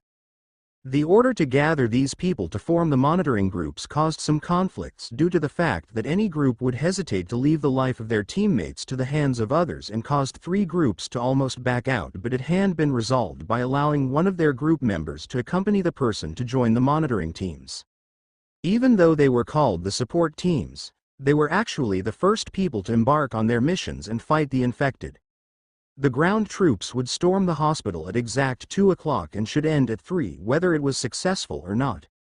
The mission should only consume this much time, since it would be bad for them if they stayed too long in a place with very less defenses. It was very likely that they would surely attract the attention of the infected not only within the hospital but also the surrounding areas. There would be a grace period of 15 minutes after the allotted time for the returning groups, but after that, the people that still had not returned would be on their own. Everyone that participated in this mission had been briefed and had already agreed at this condition. After all, the military and even the other groups would not sacrifice their own just to wait for a few people that could not even return on time if they were not dead yet. By the time that the ground troops would storm the hospital, the sniper and monitoring team should already be on position. Thus, they would move earlier, entering the buildings they were assigned to. Unfortunately, due to lack of manpower, those buildings were not empty. That was why a small group of soldiers that were more proficient in close to mid-range combat were dispatched to accompany the support teams. They needed to deal with the infected inside the buildings on their own. Day 25 to 1:24 p.m. 2nd floor Joshua Center, Taft Avenue, Ermita, Metro Manila. TSST, TSST. 3 muffled sounds of assault rifles could be faintly heard as May's group, being led by the soldiers, went up the stairs. Looking at the corridor, 3 bodies of infected bleeding on their heads could be seen. Along with the bodies, several more infected could be seen further, which were alerted by their existence. The soldiers hurriedly dealt with the infected, and they all silently climb up the stairs up to the next floor. The building they were currently climbing had 6 floors, with the first floor being a commercial space, while the higher floors were either offices or training centers aimed for student nurses. The building was expected to have less infected inside, which was why, compared to other groups, they had lesser members. Also, with the noise outside, since the building was just separated to the temporary camp by a railroad, the infected inside should have been alerted already, but there was very few that came out. This made it a little obvious that the higher officers of the military were rather biased towards Mark's group. Not only that the building they were assigned supposed to have lesser infected than the others, but it was also the nearest to the camp. If an accident happened, it would be easy for them to call for support. However, other people would not be able to deny that the building was a strategic point and had a wide view of the hospital compound from the rooftop. Since May was one of the best snipers in Bay City, it was understandable why her group was given this position. Sorry if you girls had to undergo those harassments. If it was just me who could order all our forces, I want to kill that senator and his lackeys already. Staff Sergeant Irene McCarran sighed as she spoke to May and Odalina. As coordination was very essential in this mission, Irene was sent to lead the soldiers with May's group, since she knew the members of their group already. While they climbed up the stairs, Irene was even chatting with Odalina and May, though May rarely replied to her at all. On Irene's neck, the bandage that wrapped it could be seen slightly hidden by her collar. It was the wound she received during the attack of the stone-clad woman. The wound had yet to fully heal, but as a soldier, she could not shirk her duties for a superficial wound. "It's fine," Odalina replied with a smile. "All they could do is run their mouths. It's not like we don't know that they are only instigating us to attack first. Once we did that, I'm sure that they will use it against us. Don't worry. General already ordered us to help every time we can. I'm also getting pissed about those people," Irene said with contempt on her eyes. "Squad leader, you should pay attention to the mission." A male soldier behind Irene's side looking at his carefree squad leader. I know. Irene shrugged her member's words, which made the soldier sigh even more.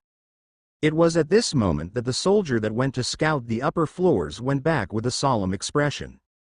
"Ernesto, what's wrong?" Irene's expression became serious. "There's quite a lot of infected on the 4th floor, about 30 or more." "What? How did that happen? Those infected should have been lured out by the noise. Why are they still there?" Irene was surprised. Even the people that were tasked for monitoring were alarmed. After all, even though they were mutators and evolvers and had experience fighting the infected, it was another thing if they were not with their actual group members but with this ragtag band of soldiers and civilians. They could not help but feel nervous. I took a peek. The windows and the hallway of the floor were barricaded. It's likely that the infected there were supposed to be survivors that took refuge there. But it's likely that an infected managed to get through and turned them all. Irene continued the soldier's words, making him nod. She then looked at the people behind her. "Everyone, get ready. We have to deal with all those infected, or we will have a dangerous time returning if these infected got alarmed during the mission." The others were nervous while the soldiers nodded. Unexpectedly, those people did not see any negative reaction from May and Odalina. Even the 2 children were fine. The soldiers first moved up the stairs and eliminated the infected near the staircase and prevent any infected from the higher floors from going down. Since the hallway was not large, it became inefficient to use the guns after the large number of infected were attracted to their group. Not only that they needed to reload their guns, but assault rifles were not that effective in a team fight on a narrow space. Their pistols would be good, but the number of bullets for every magazine was limited and they would reload more often. At that moment, Odalina and Abigail went forward. With her bone gauntlets, Odalina started to punch through the heads of the incoming infected while Abigail, that transformed to her catgirl form, leapt from wall to wall targeting the heads of the infected that looked faster than the others. With the opening given by the two, the soldiers gained a little time to breathe. It was hard to aim at the heads when the infected were too close, especially when the ones in the front were blocking those at the back. They could not just spray their bullets everywhere because not only they would waste the limited number of ammunition they had, but also the sounds of the bullets hitting walls and breaking things would make things worse. The other people also started to help, as they could not just watch as the woman and child fought the infected in front of them alone. One man who seemed to have just accompanied his companion in the monitoring team used his short spear and stabbed at the head of an infected at the opening beside Odalina. On the other hand, May sneaked to the other side with a black crossbow on her hand, shooting the infected further away with her arrows slipping through between the infected in front. Abigail kicked on the wall once more and targeted a rather tall infected at the back. It was then that a biter with skinny arms and legs jumped towards her like a frog from her blind stop. The people could not help but exclaim as the little girl got attacked, but before the infected could even get near her, a semi-transparent barrier appeared behind her, blocking the attack completely. The biter even wailed in pain as his arms and legs were burned by the barrier. Before the biter could fall back to the crowd of infected, a metal arrow flew towards its head with a swish. It fell back to the crowd of infected, not alive but dead. Abigail, on the other hand, retreated after snapping the neck of her target with a sinister kick. The little girl went back and high-fived her older sister, Iola, that had her red-colored eye glowing. "Be careful, all right?" May caressed Abigail's white hair, making the little girl squint and nod. It was a good teamwork by the three. Abigail as a child had the tendency to rampage around. That was why Iola, who awakened her ability, was in charge of protecting her. May, on the other hand, would deal with the aftermath, like how she shot the biter with high precision. It did not take long and they eliminated all the infected in the building and get to the rooftop in time. The attack on the hospital was about to happen. Day 25 to 1:55 p.m. Philippine General Hospital, Ermita, Metro Manila. Major Lopez stepped out of the opened mobile command vehicle and looked around the temporary outpost they made. The teams that were supposed to enter the hospital were ready to go at command, but the nervousness in their faces, especially the civilian groups, were apparent. Just several minutes ago, the outpost was attacked by several mutants from the hospital, and the appearance of those mutants was too repulsive even if they were compared to the usual mutated infected. Strangely, even though the outpost was just outside the front gate of the hospital, there were no leader types among the attackers. This made the major feel that something bad would likely happen, making him remind the people to be careful repeatedly through the command post. After taking a peek at his watch on his left wrist, Major turned back and called unto the personnel in the command vehicle. "Lieutenant Herrera, confirm the status of the sniper and monitoring groups." "Yes, sir." The man who was sitting in front of the transceiver immediately replied before speaking on the mouthpiece in his hand. "Command to support teams. Command to support teams. Ground operations will commence in ETA 5 minutes. State your status." "I repeat. Ground operations will commence in ETA 5 minutes. State your status." After his voice faded, a series of replies came in one after another. "This is Team Albatross. We're already in position." "Team Barbet. Also in position." "This is Team Cockatiel, where we just arrived at the rooftop." "Team Dove. Already in position." "Team Eagle. We're still 2 floors before our destination. There's a lot of infected in our building." "Team Fairy." Irene's voice was heard. "We've been here for 10 minutes already." "Team Goshawk here. We're still in the middle floors. Our building had a lot of barricades blocking our advance. Wait, we found 3 survivors." Hearing the replies of the 7 support teams that were tasked to position themselves on the rooftop of buildings around the hospital compound, Lieutenant Herrera looked at Major Lopez. Major Lopez entered the command vehicle and took the mouthpiece.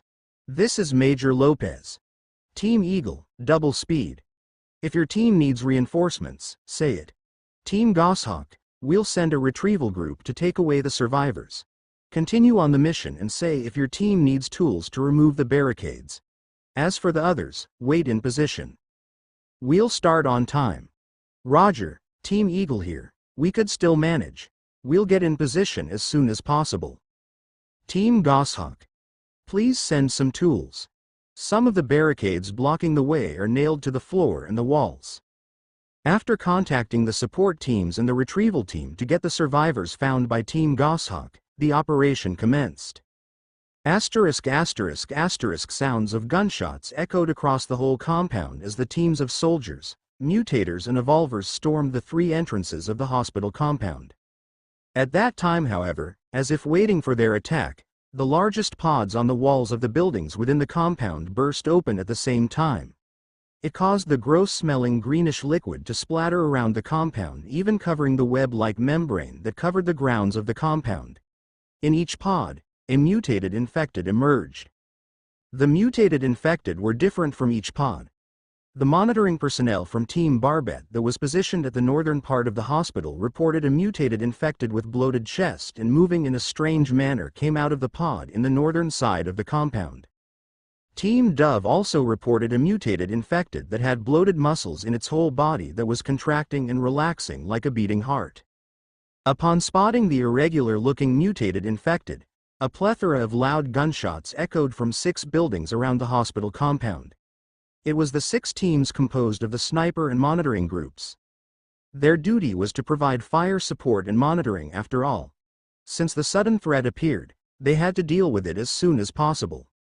Unfortunately, not all of the mutated infected from the pods were killed. There were those that moved too fast, some had some impenetrable armor on their bodies and heads, while the most alarming were those that moved to dodge the bullets. The fast-moving ones were hard to aim at, while the ones with armor had been blown away or were injured due to the high-caliber sniper rifles. Those who dodged the bullets, however, continuously dodged the shots fired at them.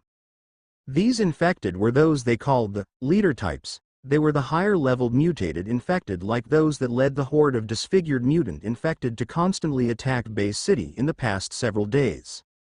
It was still not known whether they developed intelligence, since it was almost impossible to catch one and observe in captivity, but the sure thing was that the leader types possessed high sense of danger and mentality similar to leaders of a pack of ferocious animals. Another troublesome thing was that they knew when to advance and retreat, which made it several more times harder to kill them. Team Eagle to South Storm Team. The voice of the leader of Team Eagle that managed to get in position in time could be heard. We spotted a predator type towards your direction. Proceed with caution. We lost visuals of the target on Sector 9-4. Predator types. They were those infected that were not only fast-moving but specialized in sneak attacks. It was unknown if they could sense if there was anyone looking at them, but they were able to move away from the sights of people.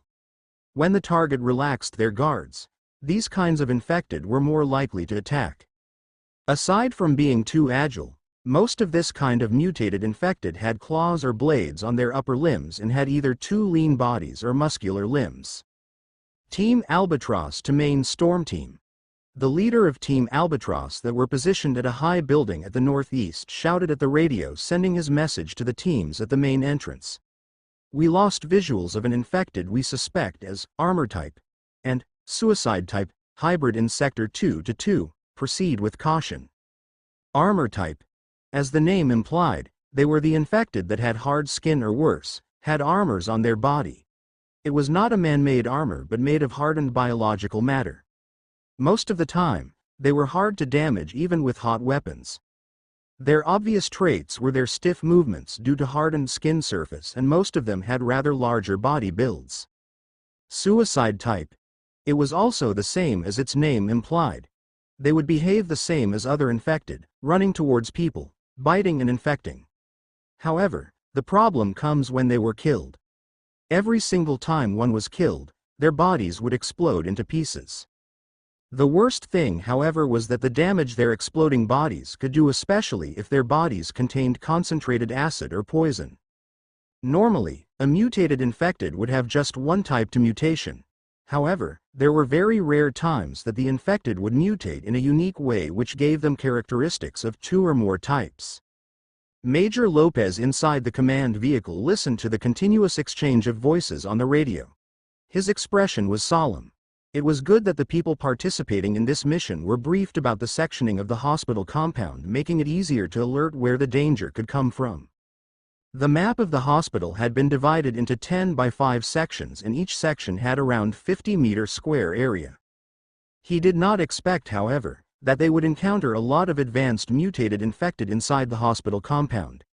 It seemed that the ones that attacked when they arrived and during the preparation of the temporary outpost were just the stragglers and not the main forces of the infected inside the compound. Looking at it, Major Lopez could not help but feel like the infected here were gathered as a hierarchical group where the lowest members were those disgusting-looking mutated infected. Asterisk asterisk asterisk. The leader of the ground troop soldiers, which were the main attackers, was the newly promoted Master Sergeant Keen de la Rosa. After they arrived at Bay City back then, he participated in a lot of missions as a mutator in the military and caused him to be promoted in rank. Like before, he was always the lead of the main attack force due to his ability being more suitable for close combat and killing. With AM-16 assault rifle in his left hand and 2 feet long blade made of bone on the other, he continuously killed the infected that came near him. Right at his moment, he was contending with an armor type and leader type hybrid mutated infected. The infected was a burly man without skin. The outlines of his muscles were too weighty in a literal manner. Although it had no skin or armor on its body, it was still defined as an armor type, due to its bulky muscles being able to receive the impact of the bullets without being injured. Keen's bone blade, however, was another matter. Compared to the impact and strength of a gunshot from an M16 assault rifle to Keen's strongest stab, the latter was way stronger. This was why he presented himself to deal with this hybrid infected. If not, it would be likely that this infected would go and rampage towards the other people, killing them all in the process. The only thing that could damage this guy would be an explosion from inside its body or a high-caliber sniper bullet. However, it was a leader type. With its high sense of danger, it was able to avoid the shots coming from sniper rifles of the support teams up the rooftop of their respective buildings. Bam! Keen jumped back as the hybrid attacked him with a strong smash. After the smash missed and hit the ground, he jumped forward once more, stabbing the outreached arm of the infected. The stab connected, creating a bloody hole on the arm of the infected and caused blood to gush out of it. The infected wailed in pain for a bit before attacking Keen again. With a single sidestep of Keen, the wide downward swing of the infected missed its target and its fist smashed onto the ground once more. This time, however, the attack was stronger, causing the ground to tremor a bit and destroyed the reddish membrane on the ground. It also caused dust and small rocks to fly, which irritated Keen's eyes. While Keen got disoriented, the infected attacked once more, and Keen already expected himself to get it by the attack. Bang! A loud sound of a gunshot was heard coming from the building right in front of the hospital. The next thing Keen saw was the splatter of blood on his body and in front of him along the dead body of the infected that now had his head almost crushed by the impact of the high-caliber bullet that entered its forehead. Keen was surprised, and the people around him, both soldiers and hired participants of this mission, were also the same. It was because they all knew that it was near impossible for a sniper to hit leader type infected due to their high sense of danger. This time, however, it was obvious that the infected Keen was fighting was killed by a sniper. This time, the radio in his belt sounded. "Keen, are you all right?" It was Irene's voice. "I am, but it's a close call. Is it you?" "No, it's Miss May. We can leave the leader types to her. Just distract them as much as possible and bring them to the open." Bang! Another leader type infected in the front yard of the hospital near Keen got killed with a head shot. Seeing that, he could not help but feel amazed.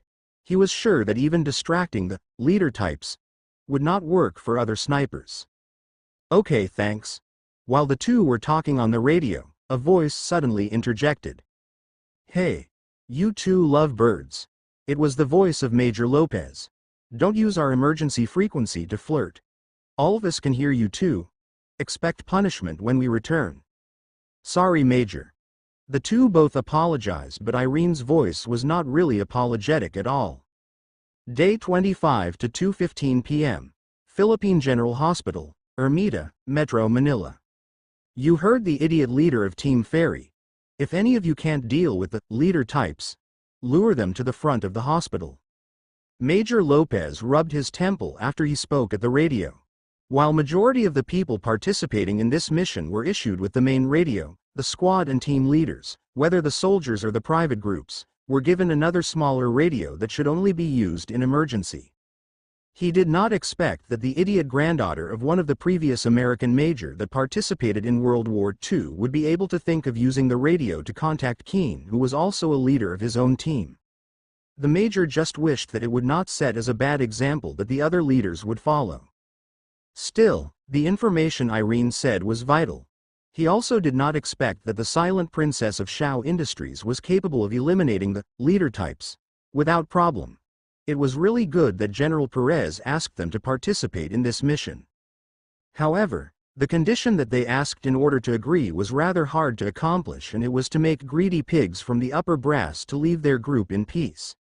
It was rather hard because even in Bay City, the standing of these politicians and businessmen were just a little below to the general, and the latter did not have much authority over those people. Well, it was not the major's problem. Asterisk asterisk asterisk. Leader, why is our team called Team Fairy, while the other teams were all named after birds? Irene's spotter and the vice leader of Team Fairy, Sergeant Jennifer Atman, asked with confusion. She had been thinking of it since they were briefed about the mission but did not have the opportunity to ask. I requested it. Isn't it good? Bang! Irene replied before shooting her MSSR. Her target was a mutated infected that had just came out of its pod. On her observation, it was a suicide type, as it had a rather disgustingly bloated body and slow movements. It hit, Jennifer said as she watched the bloated target explode with a fog of green smoke in her scope. There's another target at Sector 2-2, armored type.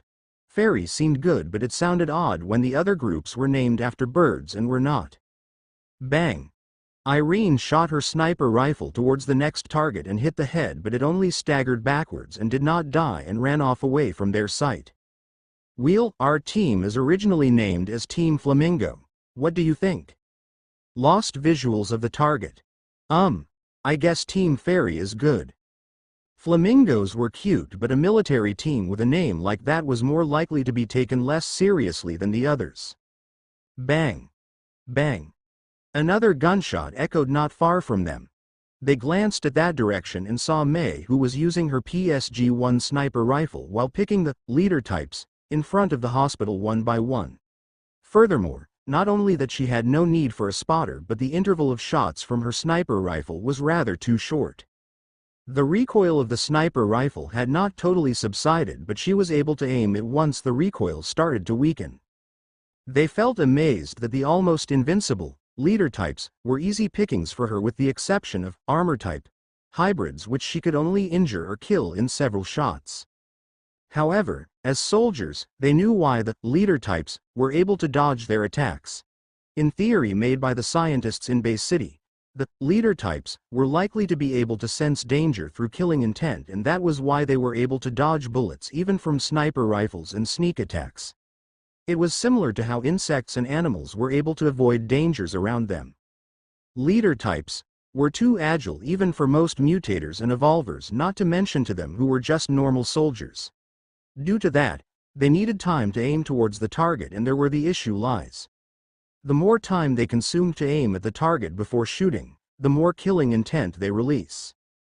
Unless it was those people who were professionally and intensely trained to conceal their killing intent, like international mercenaries and assassins, it was almost impossible to kill leader types in one shot.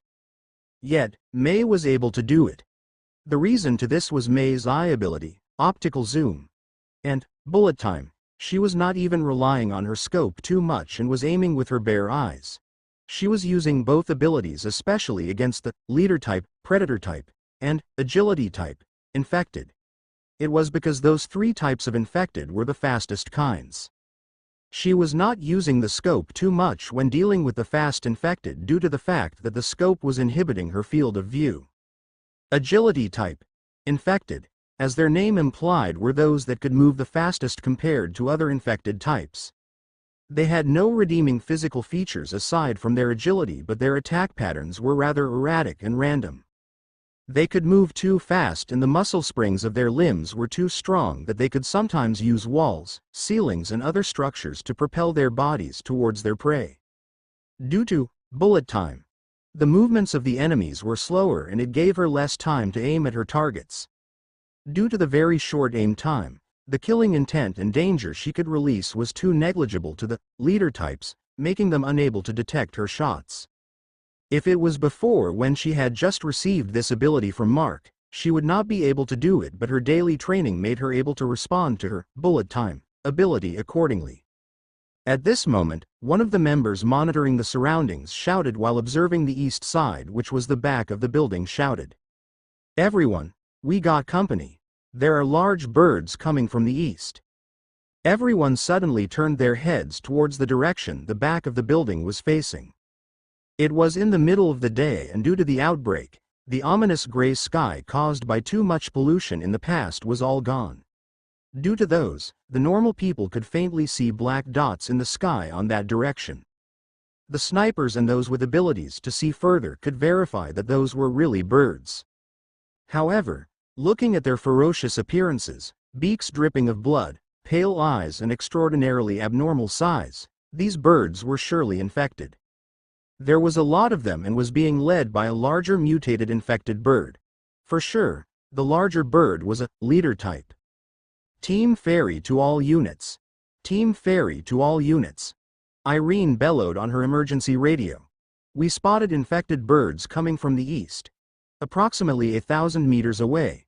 There are about 100 or more of them." That message riled up everyone that heard it. Everyone was busy dealing with the infected inside and outside the hospital, and now, the rare non-insect flying infected came with more than 100 in quantity. This was no doubt a huge threat if not dealt with immediately. "Sniper teams deal with the birds first." Major Lopez's voice was heard from the radio. "Team Fairy, keep Miss Shao on support to deal with the leader types in the hospital grounds. Everyone else should deal with the birds and don't let them into the hospital grounds." "Roger." Bang! Bang! Bang! Several dozens of gunshots sounded once more from the rooftop of buildings around the hospital, but now, the target was the incoming threat of infected birds from the east. As the infected birds were able to fly, their speed was also fast and was not hindered since there were no obstacles on the way. The members of the support groups that were not in the sniper squads also got their guns ready. The civilians had already started shooting, but of course, they were just wasting bullets since at this wide distance, hitting a target using their assault rifles and pistols could only rely on luck. The first volley of gunshots managed to hit about a dozen of infected birds, causing them to plummet down to the ground. It was unknown whether all the birds that were hit died, but it was enough to take these flying infected out of the airspace. Unfortunately, none of the mutated birds, especially the leader type, fell. Instead, the leader type sensed the danger and started to command its horde of infected birds. This was the most annoying trait of leader types. Normal infected did not have even a small sign of intellect and would blindly charge at their prey, but with a leader type on the lead, their movements would change.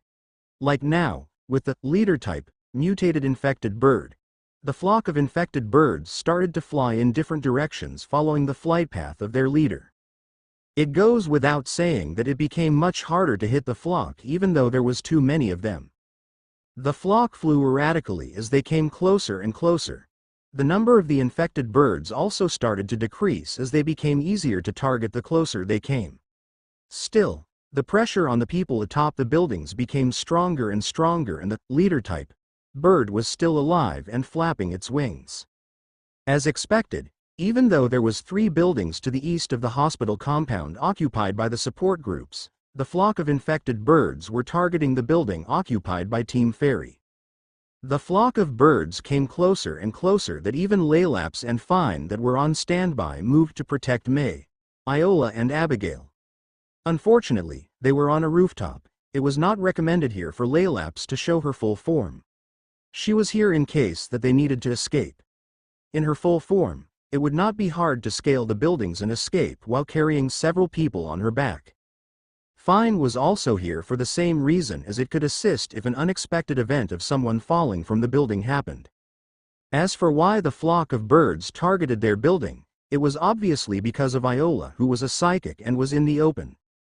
Unfortunately, they could not abandon the rooftop and cut off the support fire coming from May, as she was the only one that could efficiently deal with the leader types on the ground. At the time that the flock of birds reached less than 500 meters away, May suddenly turned behind, aiming her sniper rifle. Her eyes dilated and her concentration was at maximum. The movements of the birds slowed in her eyes compared and even slower than how she did from the leader types on the ground. Bang! The leader type bird's head exploded and immediately plummeted to the ground. However, it seemed that the leader type bird was a hybrid.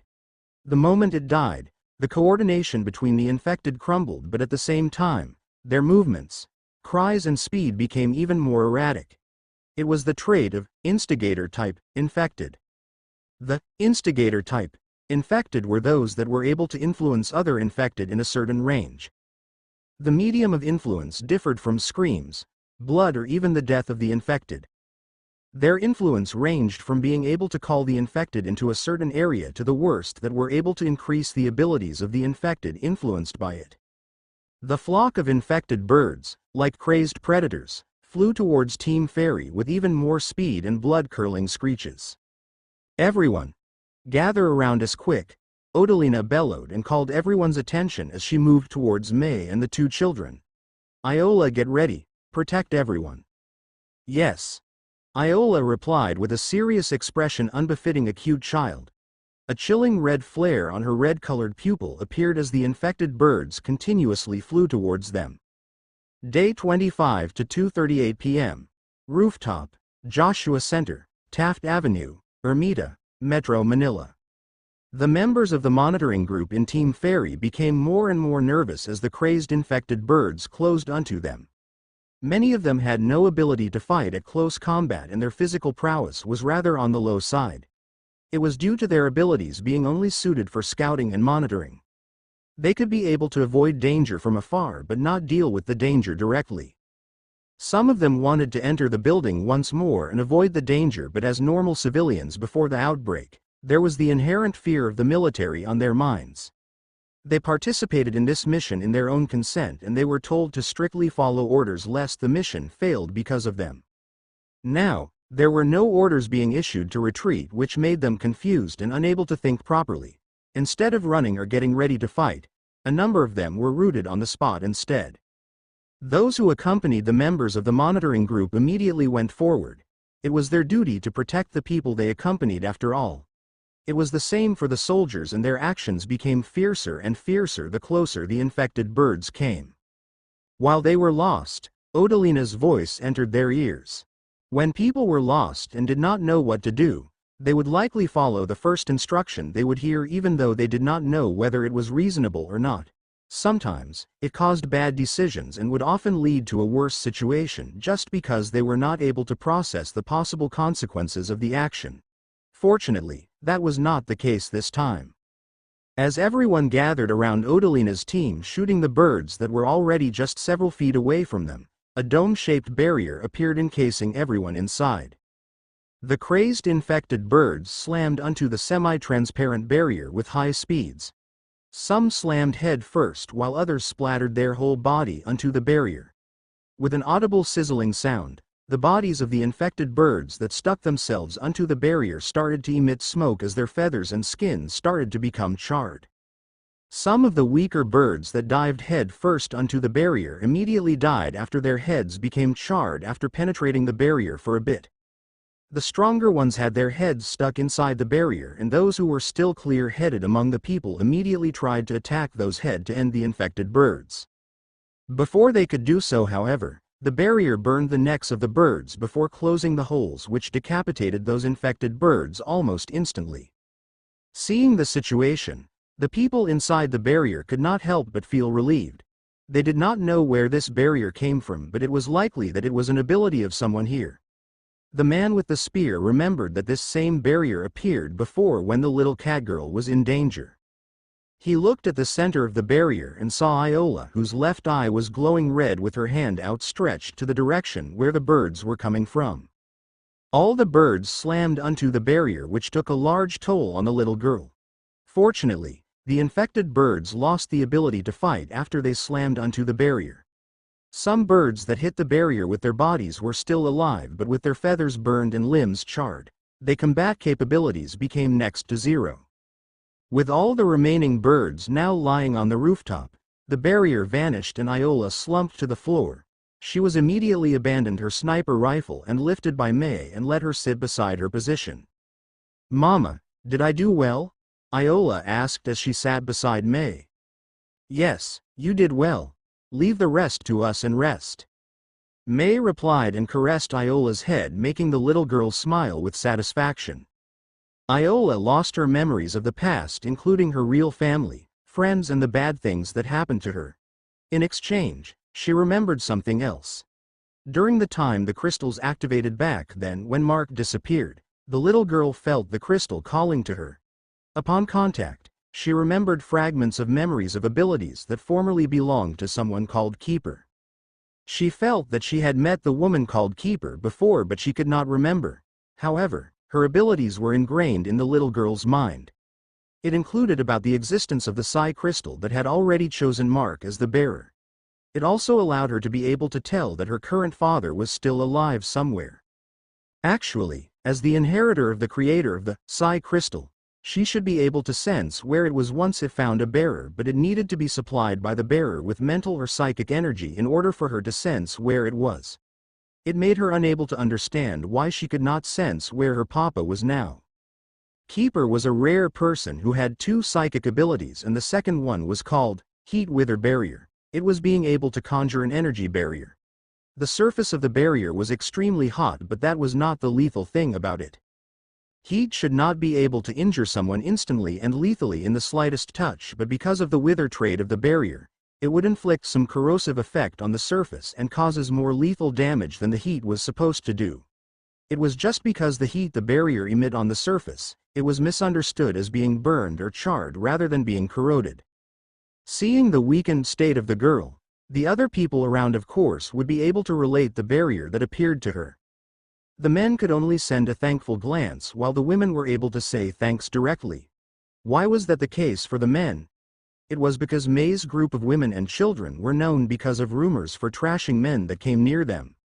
It ignored the fact, however, that those men that were trashed were those that came with ulterior motives. "Team Fairy, come in. Team Fairy, report your status." The voice of Lieutenant Herrera, who was the transceiver operator, was heard from Irene's radio. "Ah, we're fine. We're fine. The situation is under control. All the infected birds had been eliminated, no casualties to report either." Irene replied in a fluster. "Good. Please proceed to give assistance to the ground troops. More infected were coming out of the hospital." "Roger." The team went back to their duties while the other soldiers and members that were not snipers and had no monitoring abilities went to remove the dead bodies of the birds. While May started shooting on the infected at the hospital grounds once more, Iola, who now sat beside May with Abigail, called unto Odalina. "Auntie, that head, that one and that." The little girl pointed at a decapitated head of a mutated bird and two other bodies. Odalina, on the other hand, knew what she meant and crushed the heads of the bodies the little girl pointed to. On the remains of the heads, there were small black pebbles among their brain matter. They had been collecting these pebbles since then, and right now, they already had 52, including the 3 pebbles Odalina had just taken. This was also the first time they found 3 in one go. Unfortunately, Iola had no ability to turn these pebbles into physical crystals without the help of the psi crystal. This number of pebbles from the mutated infected, however, would surely make Mark happy when he returned. ******, 45 minutes after the storming of the hospital started. More than 2,000 infected had already been eliminated inside and outside the premises of the hospital. In 200 people that participated in the mission, 15 had unfortunately died or turned, while 30 had been injured. The climax of the battle was starting. ROARRR. With a loud roar and a rumbling sound inside the hospital, everything went silent. It was not only the soldiers and survivors participating in the mission but also the infected. Crash. The front of the main hospital building crumbled and a huge figure leapt out of the crumbling building. The figure looked like someone that overdosed in steroids. It was an infected man that stood 3.5 meters tall with rock-like muscles on its body. It landed and moved on all fours like a gorilla. The most noticeable thing was that its skin on its bulging muscles looked lacerated and spewing black corrosive blood that sizzled after dripping on the cemented ground. The moment it landed, it grabbed a parked sedan near it and threw it to the people in front. Unable to react immediately, the people should have been crushed by the vehicle thrown onto them. Fortunately, a mutator near them transformed his body into a muscular one as if contending with the new infected and caught the thrown vehicle before throwing the vehicle back. Bam! Crash. The infected had no intellect to catch the vehicle thrown back to it and the vehicle crashed on its body. The vehicle became a mangled mess but the infected was unscathed. It lifted the mangled vehicle and pulled its body apart and threw the parts it was holding randomly. One of the thrown half of the vehicle almost hit Nikki and her group that was with the main storming team but managed to evade it. The other half, however, was thrown onto the infected to the side, crushing and injuring many of them. Ruah-arrr. The huge infected roared once more and the actions of the infected around even the leader types became more ferocious. Their pale eyes started to turn reddish and their already scary expressions became worse. The infected started screaming ferociously as they all attacked with rage. At the same time, the large infected also charged forward. Each move it made caused weak tremors around it and splattered its corrosive blood around. The sounds of guns became fiercer in response to the change with the infected's behavior. The soldiers also started to take out their grenade launchers and rocket launchers that they were saving. The number of infected that constantly ran out of the hospital was more than what the number the hospital should be able to accommodate with was rather strange. Several explosions occurred after the grenades landed on the large infected but it was still unscathed. It did not take long for everyone to understand that they were just wasting ammunition and explosives if their target was the large infected that stormed out of the hospital. With their blood boiling, several mutators along with Keen confronted the large infected. It was a risky attempt but they had no choice. While they stalled this big guy, it would allow the others to deal with the scattered infected with less risk involved. Keen had already run out of ammunition as someone in the front of the battle and the current situation did not allow him to replenish his bullets. In this case, several bladed bones protruded out of his palms and wrist and dealt with the threat in close combat. The large infected tried to punch one of the mutators fighting it after losing balance. If this punch connected, the man would surely turn into meat paste. Bang! A gunshot echoed and the fist that was raised up did not fall down but was pushed even more backwards. Bang! The same fist was hit once more with the sniper bullet and the man finally managed to escape while the infected staggered backwards. It could not help but roar in anger which caused even more disturbance among both the infected and the people. Bang! The mouth of the large infected bled as a hole opened up inside its mouth and breaking its jaw. Its mouth could only remain opened. Bang! Another bullet entered its mouth making stagger backwards and its head pushed facing upwards. Bang! The final bullet tore through its palate and into its brain. The bullet did not manage to pierce out of its skin and the infected could only bleed in its mouth as it fell down. The mutators around could not fathom what happened. Still, they were grateful that this scary creature was done for.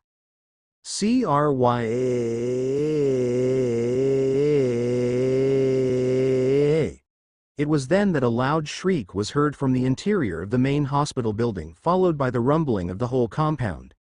The main hospital building started to collapse, making the people inside the compound retreat as quickly as possible.